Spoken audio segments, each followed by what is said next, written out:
قیام کے بارے میں ہماری گفتگو ہو چکی تھی۔ اس کے بعد رکوع ہے۔ رکوع میں جانے کے لیے ہم نے ہاتھوں کو بلند کرنا ہے، جسے رفع الیدین کہتے ہیں، ہاتھوں کو اٹھانا، بلند کرنا۔ نبی کریم صلی اللہ علیہ وسلم کی یہ دائمی سنت ہے، آپ نماز میں 4 مقامات پہ ہاتھوں کو اٹھاتے تھے۔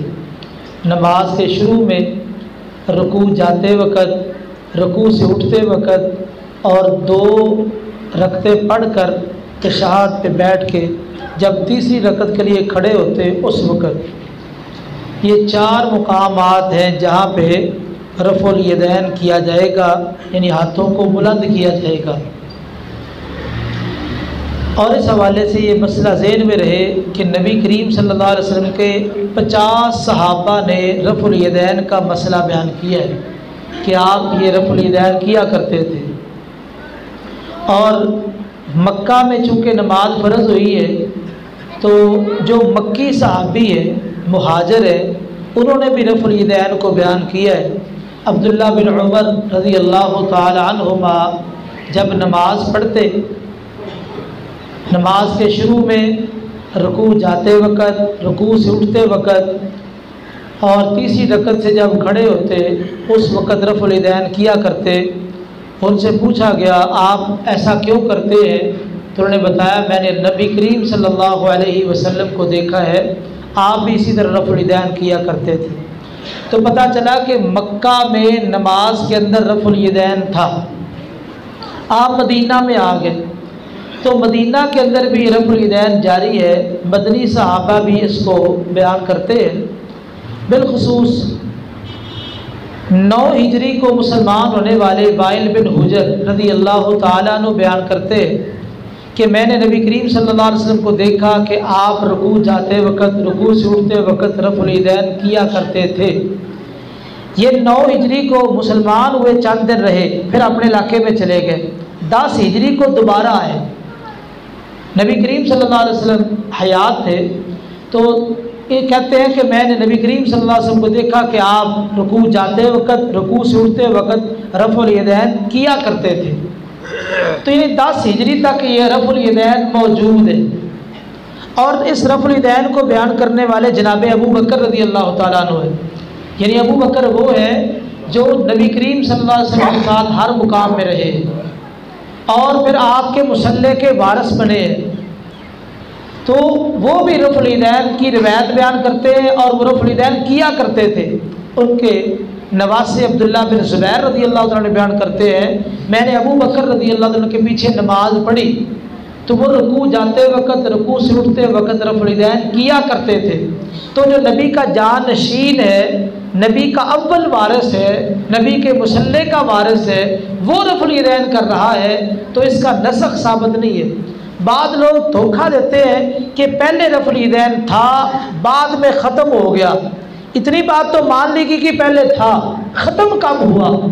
یہ 9 ہجری میں مسلمان ہونے والے صحابی گواہی دے رہے ہیں، 10 ہجری میں دوبارہ آئے، پھر وہ بیان کر رہے ہیں، اور آپ کے مصلی پہ کھڑے ہونے والے جناب ابو بکر رضی اللہ تعالیٰ عنہ وہ بیان کر رہے ہیں، جناب عمر رضی اللہ تعالیٰ عنہ وہ رفع الیدین بیان کرتے ہیں، اور آپ کے گھرانے کے فرد جناب علی رضی اللہ تعالیٰ عنہ وہ بیان کرتے ہیں کہ اللہ کے رسول رفع الیدین کیا کرتے تھے۔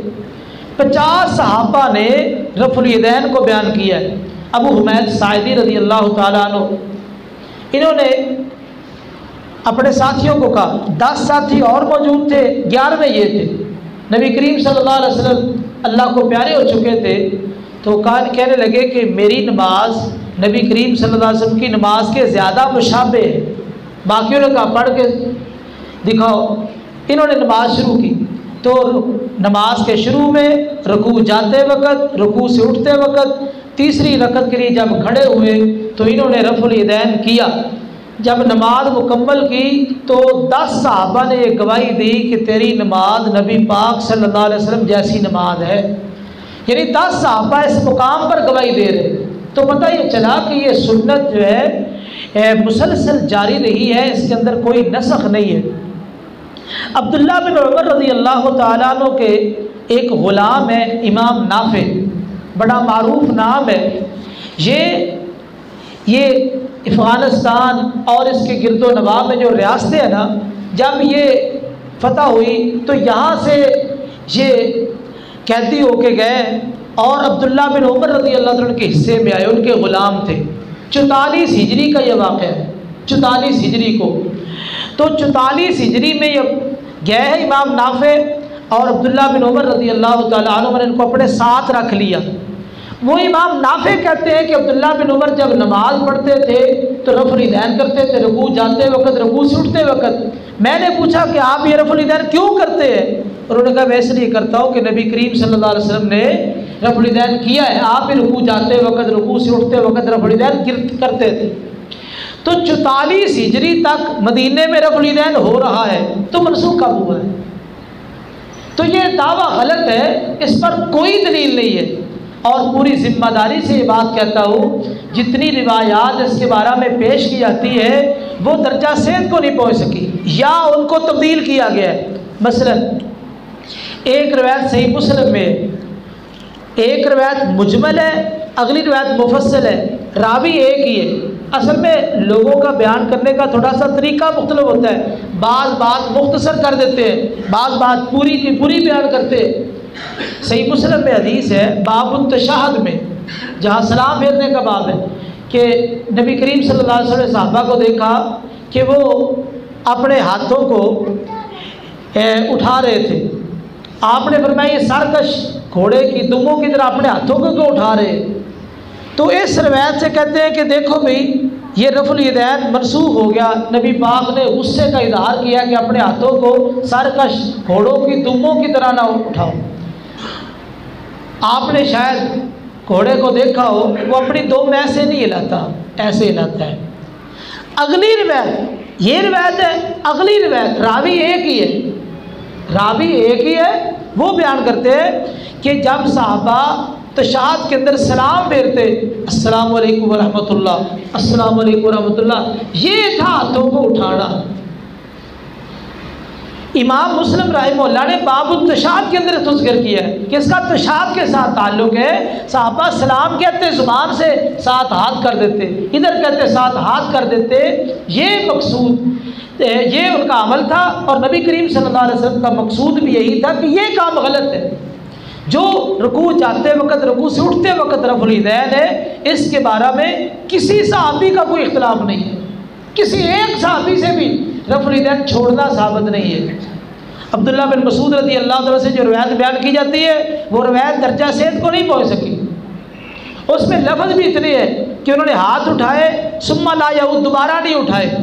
اس حدیث کا معنی یہ بھی ہو سکتا ہے کہ ہاتھ ایک مرتبہ اٹھائے، یہ نہیں کہ ایسے اٹھا کے پھر دوبارہ اٹھائے ہو۔ اس حدیث کو اگر صحیح بھی مان لیا جائے، ویسے ضعیف روایت ہے، بڑے بڑے ائمہ نے اس کو ضعیف کہا، امام ابو داؤد نے حدیث نقل کر کے اس کو ضعیف کہا ہے۔ تو ثم لا یعود کہ ایک مرتبہ ہاتھ اٹھائے دوبارہ نہیں اٹھائے، تو اس کا یہ معنی ہو سکتا ہے ایسے ہاتھ اٹھائے ہیں نیچے کر کے دوبارہ نہیں، یعنی ایک مرتبہ اٹھائے، یہ بھی معنی ہو سکتا ہے۔ تو اس لیے رفع الیدین کرنا نبی کریم صلی اللہ علیہ وسلم کی سنت ہے۔ عقبہ بن عامر رضی اللہ عنہ ایک ان کا قول ہے، فرماتے ہیں کہ جب آدمی رفع الیدین کرتا ہے نا، ہر انگلی کے بدلے میں ایک نیکی ملتی ہے، تو یہ 10 انگلیاں ہیں، ایک مرتبہ رفع الیدین کرنے سے، ہاتھ اٹھانے سے آدمی کو 10 نیکیاں ملتی ہے۔ تو آپ نے نماز پڑھی، شروع میں رفع الیدین کیا، رکوع جاتے وقت، رکوع سے اٹھتے وقت، یعنی ایک رکعت میں 3 مرتبہ رفع الیدین، کتنی نیکیاں بڑھ گئی؟ 30۔ اگلی رکعت میں 2 مرتبہ رفع الیدین، 20، یہ نیکیاں ہوگی 50۔ اور تیسری رکعت کے لیے، تیسری رکعت میں پھر 3 رفع الیدین ہے، یہ 80۔ اور آخری رکعت میں پھر 2 مرتبہ رفع الیدین، تو یہ 20 نیکیاں۔ یعنی آپ 4 رکعت والی نماز پڑھے تو آپ کے نامہ اعمال میں 100 نیکی صرف رفع الیدین کرنے سے لکھی جاتی ہے۔ تو میرے بھائیوں، نماز بھی پڑھنی ہے تو اتنا ہاتھ اٹھانا، سنت پہ عمل کرنا، 100 نیکیاں آپ کے نامہ اعمال میں لکھ دی جائے تو نقصان کیا ہے؟ آپ نیکی لینے کے لیے نماز پڑھنے آتے ہیں تو بندہ ساری زندگی اسی پہ زور لگائے، بس جی یہی مسئلہ ہے علماء کے پاس، یہی باتیں۔ دیکھیں 100 نیکیاں، ایک نماز آپ پڑھتے ہیں اس میں 100 نیکیوں سے محرومی، کتنی بڑی محرومی۔ تو اس لیے رفع الیدین یہ نبی کریم صلی اللہ علیہ وسلم کی دائمی سنت ہے۔ جہاں تک ہماری تحقیق ہے علماء کرام کی، نبی کریم صلی اللہ علیہ وسلم نے پوری زندگی ایک نماز، ایک رکعت بھی رفع الیدین کے بغیر نہیں پڑھی۔ جان بوجھ کے رفع الیدین چھوڑنے والا وہ نبی کریم صلی اللہ علیہ وسلم کی مخالفت کر رہا ہے۔ تو خیر رفع الیدین کر کے کندھوں کے برابر یا کانوں کی لو کے برابر ہاتھوں کو اٹھا کے اس کے بعد رکوع میں جانا ہے۔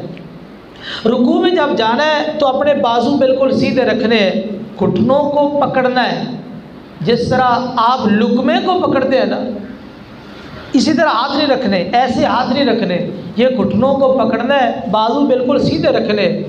تو ہمارے اکثر دوست ایسے ہاتھ رکھتے ہیں، کئی ایسے ہاتھ رکھتے ہیں، یہ درست نہیں ہے۔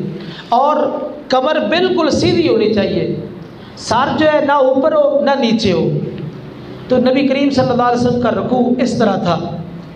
یہ قاری صاحب آپ آئیں رکوع کر کے دکھائیں، کیونکہ یہ پریکٹیکل والی چیزیں ہیں۔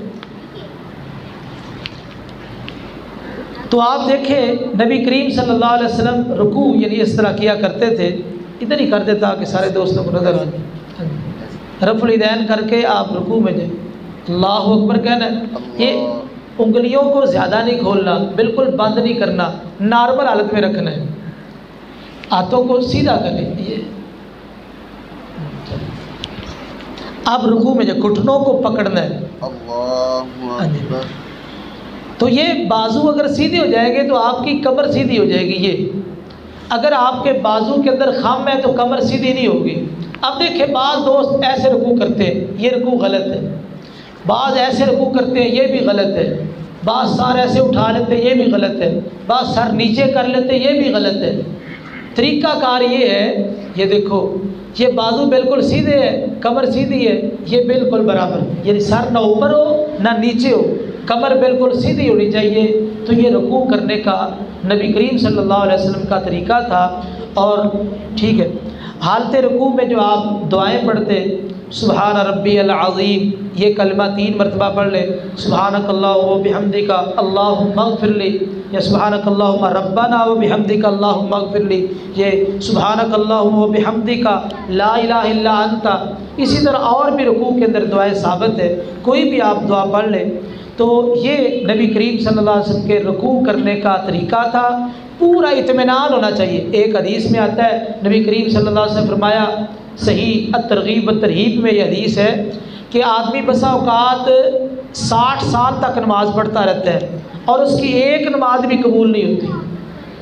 60 سال تک نماز پڑھی ہے، قبول ایک بھی نہیں ہوئی۔ شاید کہ وہ رکوع صحیح کرتا تھا، سجدہ صحیح نہیں تھا، یا سجدہ ٹھیک تھا، رکوع صحیح نہیں تھا۔ یہ رکوع اور سجدے کو صحیح کرنا یہ بہت ضروری ہے۔ ہمارے یہاں اکثر لوگ رکوع سجدے میں بڑی گدائی کرتے ہیں، اس لیے اپنے رکوع کو سیدھا رکھے، پیٹھ بالکل سیدھی ہو۔ یہ اسی صورت میں ہوگی جب آپ کے بازو سیدھے ہیں، آپ اپنے گھٹنوں کو پکڑیں گے، پیٹھ خود بخود سیدھی ہو جائے گی، اور سر جو ہے اس کو نہ اوپر کرے نہ نیچے، بلکہ پیٹھ کے بالکل برابر ہونا چاہیے۔ اس طرح نبی کریم صلی اللہ علیہ وسلم کا رکوع تھا اور رکوع کی دعائیں۔ تو یہاں سے انشاءاللہ آگے پھر بات چلائیں گے۔ تو ہمارے جو رات کو شیخ اکرم محمدی صاحب تشریف لاتے، صبح ان کا نا روڈ پہ جا رہے تھے، آگے کھڈا آ گیا، تو اس وجہ سے ان کی زبان پہ جو ہے نا کافی گہری چوٹ لگی، 5 ٹانکے لگے۔ ان کی شفا کے لیے دعا کریں، اللہ تعالیٰ کو شفا کاملہ عاجلہ عطا فرمائے۔